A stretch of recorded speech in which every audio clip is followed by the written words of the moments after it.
നമ്മളെല്ലാം പാടുന്നൊരു പാട്ടുണ്ട്, കരുതുന്നവൻ ഞാനല്ലയോ, കലങ്ങുന്നതെന്തിനു നീ കണ്ണുനീരിന്റെ താഴ്വരയിൽ കൈവിടുക. എന്റെ പ്രിയപ്പെട്ടവർ, ഈ പാട്ടിന്റെ ഒരു പശ്ചാത്തലം നമ്മൾ ശരിക്കും ഒന്ന് മനസ്സിലാക്കേണ്ടതാ. ഈ പാട്ട് എഴുതിയത് ജോസഫ് ഉപദേശി എന്ന് പറഞ്ഞൊരു ഉപദേശിയാണ്, ഒരു പാവപ്പെട്ട ഉപദേശി. ഉപദേശിയുടെ ജോലി എന്ന് പറയുന്നത് ഫുൾ ടൈം സുവിശേഷകനാണ്. അദ്ദേഹത്തിന് ഭാര്യയും 3 പെൺകുട്ടികളുമാണുള്ളത്. വാടക വീട്ടിലാണ്. തിരുവല്ല അപ്പുറം മഞ്ഞാടി എന്ന് പറഞ്ഞ സ്ഥലമുണ്ട്, അവിടെ അടുത്ത് പോകുന്ന വഴിക്കാണ്. അപ്പോ തിരുവല്ല എന്ന് പത്തനംതിട്ടയൊക്കെ പോകുന്ന വഴിക്ക് ഒരു സ്ഥലത്ത് പ്രിയപ്പെട്ടവരെ അദ്ദേഹം താമസിക്കുന്നു. അവിടെ വാടകയ്ക്കാണ് താമസിക്കുന്നത്. പല സ്ഥലങ്ങളിൽ വാടകയ്ക്ക് മാറി മാറി തെക്കൻ കേരളത്തിൽ താമസിച്ചുകൊണ്ടിരുന്നു. പ്രായപൂർത്തിയായ 3 പെൺകുട്ടികളുണ്ട്. അദ്ദേഹം രാവിലെ ബൈബിളും കർത്താവിനോടുള്ള സ്നേഹത്തെ പ്രതി ഹൃദയം അങ്ങോട്ട് ജ്വലിക്കുകയാണ്. അദ്ദേഹത്തിന് ജ്വലിക്കാൻ സുവിശേഷം പറയാം. രാവിലെ എഴുന്നേൽക്കുമ്പോൾ സുവിശേഷം പറയണമെന്നാണ് ആഗ്രഹം. അതുകൊണ്ട് എന്ത് ചെയ്യും? ബൈബിൾ എടുത്തോട്ട് പോകും. ബൈബിൾ എടുത്തിട്ട് നേരെ ചില കവലകളിൽ ചെന്ന് നിന്ന്, അദ്ദേഹത്തിന്റെ പ്രത്യേക കള്ളു ഷാപ്പിന് മുമ്പിൽ ചെന്ന് നിന്ന് പോലും സുവിശേഷം പറയും. ആളുകൾ ഓടിക്കും. കള്ളു ഷാപ്പിന്റെ മുമ്പിലൊക്കെ ചെന്ന് സുവിശേഷം പറയും. കള്ളു ഷാപ്പിന്റെ മുമ്പിൽ ചെന്ന് സുവിശേഷം പറയും. കവലകളിൽ നിന്ന് സുവിശേഷം പറയും. പ്രിയപ്പെട്ടവരെ, ചില ദിവസങ്ങളിൽ അദ്ദേഹം അങ്ങനെയല്ല ചെയ്യുന്നത്. ചില ദിവസങ്ങളിൽ അദ്ദേഹം എന്ത് ചെയ്യും? ഓരോ വീടുകൾ കയറി ഇറങ്ങും.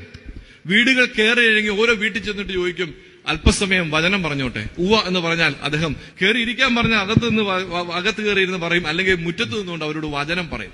10-15 മിനിറ്റ് പ്രസംഗിക്കും. എന്നിട്ട് അദ്ദേഹം അടുത്ത വീട്ടിലേക്ക് പോകും. ഇങ്ങനെ സുവിശേഷം നടത്തിയിട്ടുള്ള മനുഷ്യൻ ആരെങ്കിലും സ്നേഹബുദ്ധിയാ എന്തെങ്കിലും കൊടുത്താൽ, അരിയോ സാധനമോ പണമായിട്ടൊക്കെ, അദ്ദേഹം ആരോടൊന്നും പറയത്തില്ല. അദ്ദേഹം നിർബന്ധിച്ച് കയ്യിൽ വെച്ചു കൊടുത്താൽ അതുകൊണ്ടാണ് അദ്ദേഹം ഉപജീവനം നടത്തിക്കൊണ്ടിരുന്നത്.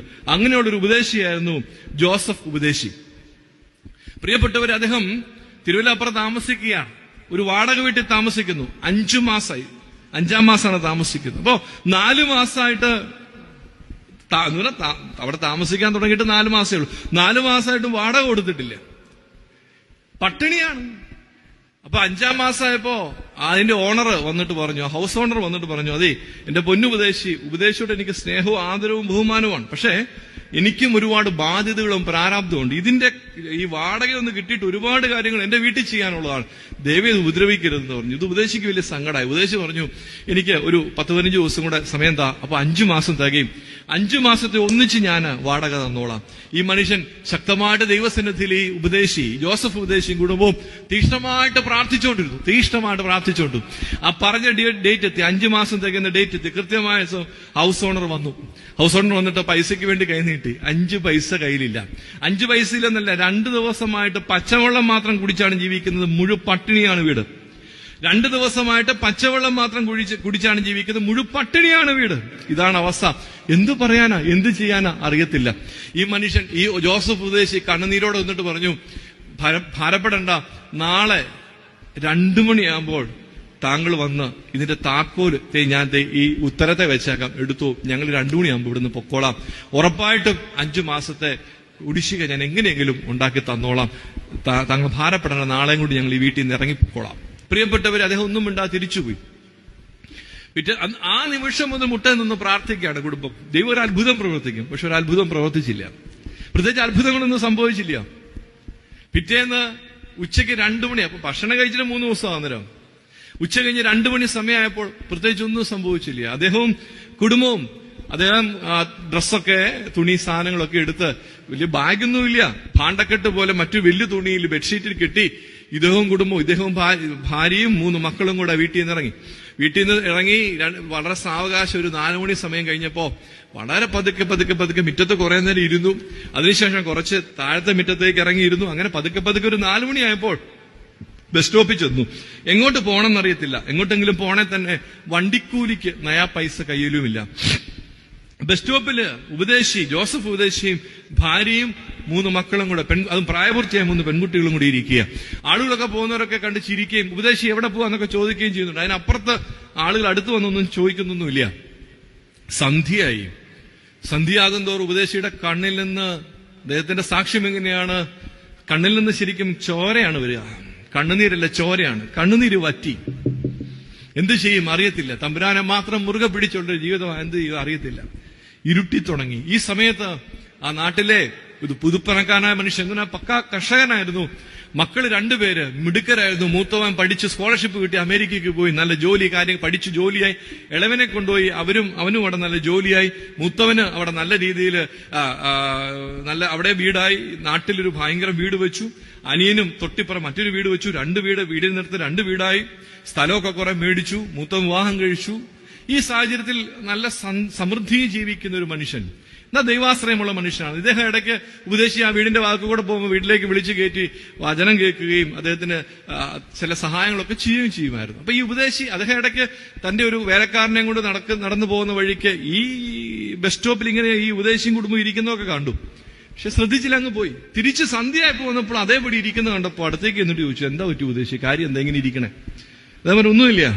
ഉപദേശി കാര്യം പറ, എന്നെ വിഷയം പറഞ്ഞു. ഇങ്ങനെ വീട്ടിൽ നിന്ന് ഇറങ്ങിപ്പോരേണ്ട വന്നു, ഒരു പോക്കടയില്ല, നയാ പൈസ കയ്യിലില്ല, എങ്ങോട്ട് പോകണമെന്ന് അറിയത്തില്ല. പെട്ടെന്ന് ഇദ്ദേഹം ഒരു ചിരി ഇരിച്ചിട്ട് പറഞ്ഞു, എന്റെ പൊന്നു ഉപദേശി ഇത്രയും കാര്യമുള്ളൂ. ഈ മനുഷ്യൻ തന്നെ ഒരു ഭാണ്ഡക്കെട്ടിങ് എടുത്തു, ഇവരുടെ ആ സാധനങ്ങളുടെ ഭാണ്ഡക്കെട്ടെടുത്തു. തന്റെ കൂടെയുള്ള വേലക്കാരനോട് എടാ ഒരു ഭാണ്ഡക്കെട്ടിങ് എടുക്കാൻ പറഞ്ഞു. അദ്ദേഹം അവന്റെ തലയിലോട്ട് 2 ഭാണ്ഡക്കെട്ട് എടുത്തു വെച്ചു. എന്നിട്ട് പറഞ്ഞു എന്റെ കൂടെ വരാൻ പറഞ്ഞു. ഉപദേശി വെച്ചു എങ്ങോട്ടാ? അപ്പൊ പറഞ്ഞു എന്റെ മൂത്തവൻ വീട് വെച്ചു, ഇളയവനും ഇതാ തൊട്ടപ്പുറം വലിയൊരു വീട് വെച്ചു. ഇളയവൻ വെച്ച വീട്ടിലാണ് ഞങ്ങൾ താമസിക്കുന്നത്. മൂത്തവൻ വലിയൊരു വീട് വെച്ചു, അതിനൊരു ഔട്ട് ഹൗസ് ഉണ്ട്. ഇന്നലെയും കൂടെ വൈകിട്ട് അമേരിക്കയിൽ നിന്ന് വിളിച്ചപ്പോൾ പറഞ്ഞൊരു കാര്യമാണ്, വീട്ടിൽ ആൾപെരുമാറ്റം ഇല്ലാതെ വെറുതെ കിടന്ന് വീട് പോവാണ്. ആ ഗസ്റ്റ് ഹൗസ് ഔട്ട് ഹൗസിലേക്ക് ആരെങ്കിലും ഒരു പാവപ്പെട്ട കുടുംബത്തെ താമസിച്ച്, ഇത് വാടകയ്ക്ക് കൊടുക്കാനൊട്ട് താല്പര്യമില്ല, അതുകൊണ്ട് ആ ഔട്ട് ഹൗസിലേക്ക് ഏതെങ്കിലും ഒരു പാവപ്പെട്ടവരെ താമസിപ്പിച്ചിട്ട് അവരോട് വീടും പരിസരവും ഒന്ന് ഭംഗിയായിട്ട് ഇടാൻ പറ. വാടക ഒന്നും കിട്ടിയില്ലെങ്കിലും കുഴപ്പമില്ല. ഇന്നലെ വൈകിട്ടും കൂടെ മകൻ പറഞ്ഞ ഉപദേശിക്ക് വരാൻ പറഞ്ഞു. നേരെ കൂട്ടിക്കൊണ്ട് ഔട്ട് ഹൗസിൽ ചെന്നു. ഔട്ട് ഹൗസ് തുറന്നിട്ട് പറഞ്ഞു വേണ്ട ഉപദേശി ഔട്ട് ഹൗസിലല്ല, ഉപദേശി വീട്ടിൽ തന്നെ താമസിക്കണം എന്ന് പറഞ്ഞ് ആ വലിയ വീട് ഉപദേശിക്കായിട്ട് തുറന്നിട്ട് കൊടുത്തു. അതിനുശേഷം ആ സാധനങ്ങളെല്ലാം അവിടെ തിരിച്ചു വെച്ചപ്പോൾ ഈ മനുഷ്യന് മനസ്സിലായി പാത്രങ്ങളേ ഉള്ളൂ, അരിയോ സാധനം ഒന്നുമില്ല. അന്നേരം തന്റെ വീട്ടിൽ നിന്ന് കുറെ അധികം അരിയും സാധനം എടുത്തോണ്ട് വന്നു, അവർക്ക് കൊടുത്തു. പ്രിയപ്പെട്ടവരെ, അന്ന് രാത്രിയില് 3 ദിവസത്തിന് ശേഷം അരി വെച്ച് കഞ്ഞി വെച്ച് വയറ് നിറച്ച് കഞ്ഞി കുടിച്ച് സുരക്ഷിതമായ ഒരു വീട്ടില് ഉറങ്ങാൻ കിടക്കാണ്. ഭാര്യയും മക്കളും വളരെ വേഗത്തിൽ ക്ഷീണം കാരണം കൂർക്കം വലിച്ച് ഉറങ്ങാൻ തുടങ്ങി. പക്ഷെ ഇദ്ദേഹത്തിന് കടന്നിട്ട് ഉറക്കം വരുന്നില്ല. പാതിരാത്രി ചാടി എഴുന്നേറ്റു, ഒരു മെഴുകുതിരി കത്തിച്ചു വെച്ചിട്ട് ആ മെഴുകുതിരി വെളിച്ചത്തില് മുട്ടുകുത്തി നിന്നുകൊണ്ട് ആ മനുഷ്യൻ ചങ്ക് പൊട്ടി എഴുതിയ പ്രിയപ്പെട്ടവരെ വരികളാണ് നമ്മളിപ്പോ പാടിയത്. കരുതുന്നവൻ ഞാനല്ലയോ, കലങ്ങുന്നതെന്തിനു കണ്ണുനീരിന്റെ താഴ്വരയിൽ കൈവിടുക. നിന്റെ കണ്ണുനീരിനെ മറികടന്നു പോകാത്തൊരു ദൈവമുണ്ട്. നമ്മുടെയൊക്കെ ജീവിതത്തിൽ ചില പ്രത്യേക പോയിന്റ് ഉണ്ട്, ഒന്നും ചെയ്യാൻ സാധിക്കാത്ത ചില നിമിഷങ്ങളുണ്ട്. നമ്മളങ്ങ് സ്റ്റക്കായി പോകും. എന്ത് ചെയ്യണമെന്നറിയാതെ ഒന്നും ചെയ്യാൻ സാധിക്കാത്ത രീതിയിൽ ആയിപ്പോകുന്ന സമയമുണ്ട്. എന്ത് ചെയ്യണമെന്നറിയാതെ 2 കരവും ഉയർത്തി സ്വർഗത്തിലേക്ക് നോക്കിക്കൊണ്ട്, എന്റെ കർത്താവേ എന്നെ കൊണ്ട് കഴിയില്ലപ്പാ, 1 ഇഞ്ച് മുമ്പോട്ട് പോകാൻ പ്രാപ്തിയില്ലപ്പാ, എനിക്ക് നീ ഉള്ളപ്പാ എന്ന് പറഞ്ഞ് നിന്നു പോകുന്ന ചില നിമിഷങ്ങളുണ്ട് ജീവിതത്തിൽ. പ്രിയപ്പെട്ടവരെ, എല്ലാം അവസാനിച്ചു എന്ന് ലോകം വിധി എഴുതുമ്പോൾ ദൈവം പ്രവർത്തിച്ചു തുടങ്ങും.